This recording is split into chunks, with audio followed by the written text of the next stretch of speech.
खानदानी शफा खाने की तरफों अस्सलाम वालेकुम। लो जी, हकीम अब्दुल हमीद थोड़े वास्ते एक तोहफा लैके आया।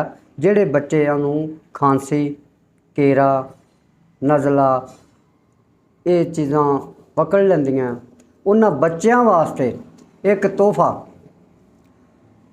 तो फिर तोहफा वैसे भी ताकतवर। अगर वो तुसी मतवातर बच्चे नूं महीना 2 महीने खवाओगे तो बच्चे का वज़न तोल लेना। अगर कमज़ोर बंदा वैसे खाएगा वैसे भी वो बंदे नूं ताकतवर बनाएगा, क्योंकि नुस्खा ही ऐसा है। तुसी खुद तस्लीम करोगे कि वाकई नुस्खा जड़ा ना ताकतवर है, क्योंकि ताकतवर चीज़ का तो वैसे ही बंदे नूं पता लग जाता। हुण दुध का किनू नहीं पता भी ताकतवर है, और बंदा थानू कहेगा भी दुध ताकतवर है।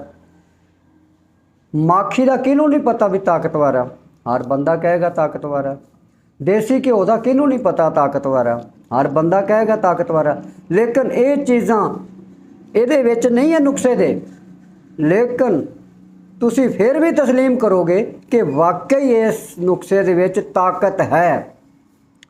चेहरे ते लालियां लिया देवे, ताकत इन्नी कि बंदे दा खुद दिल करे, पट्ठे मजबूत करे, दिल करे काम करने वास्ते। जेड़ा बंदा हड्ड हराम है उन्हें तो करना ही की है, उन्होंने तो जिन्ना मर्जी खवा लो। लेकिन जेड़ा बंदा शौक नाल काम करने वाला वो ताकत नाल काम करके दिखाएगा थानू भी वाकई। तो बच्चे जेड़े आ वो तो माशाअल्लाह फिर तुहानू पता है भी जदों उन्हां दी कोई तकलीफ ना होवे तो खुशहाल हुंदे आ ते खेलदे कूददे आ। तो जदों कोई परेशानी होवे, थोड़ी बहुती तकलीफ होवे तो फिर माँ प्यो नूं भी परेशानी तो बच्चे नूं भी परेशानी। तो परेशानी तो बचन वास्ते खांसी, नज़ला, केरा ये वास्ते तुसी ये वेख लो कि मगज़ बदाम किनू नहीं पता भी ताकतवर है। बदाम भलवान खांदे पींदे आ घोटा ला ला के, विच खसकाश ये भी भलवान पींदे आ। ताकत है तो भलवान पींदे आ ना। छोटी इलाची ये भी भलवान पींदे आ।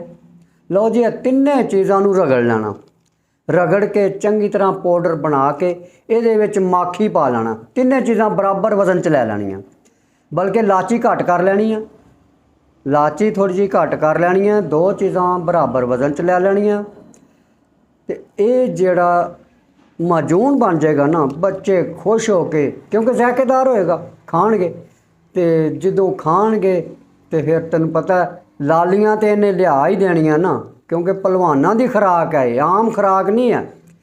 अगर मेरी वीडियो थानू पसंद आई होवे, शेयर करना, सबसक्राइब करना, लाइक करना। अल्लाह हाफिज़।